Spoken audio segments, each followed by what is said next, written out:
Сәлем қыздар, сіздермен бірге Арай, менің каналыма қош келіпсіздер. Мен сіздермен 4 жыл бойы хит болып келе жатқан молочная девочка тортының рецептімен бөлісемін.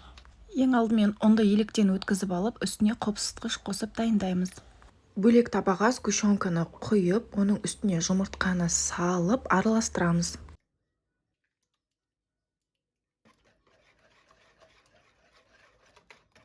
Дайын массаға ұн мен қопсытқышты қосып жақсылап біркелкі етіп араластырамыз.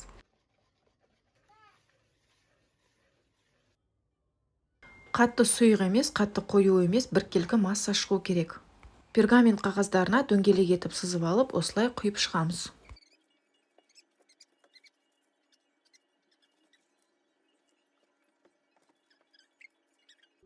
Крем жасауға кірісеміз. Бұл торттың кремі тек қана сливки және сахарная пудрадан тұрады. Бірақ сіз қалауыңызша мен сияқты творожный сыр да қосып жасасаңыз болады.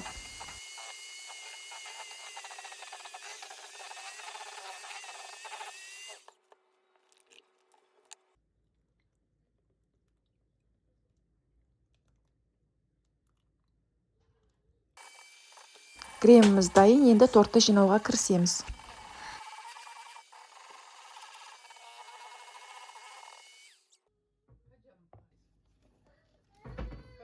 Осылай әр корждың арасына крем жағып, тортты жинаймыз.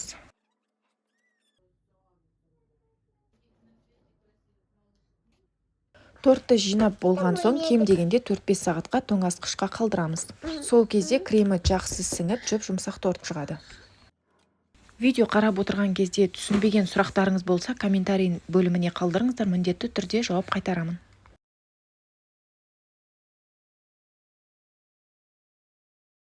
Тоңазытқыштан шыққан тортқа тағы да кішкене крем жасап, қалауыңызша краситель қосып, осылай видеодағыдай жан-жағының барлығына жағып, сәндеп, қалауыңыз бойынша әрлесеңіз болады. Осымен тортымыз дайын. Қазақша каналдардың өсуіне үлес қосқыңыз келсе, маған тіркеліп, лайк басып, комментарий қалдырып кетіңіз. Рахмет.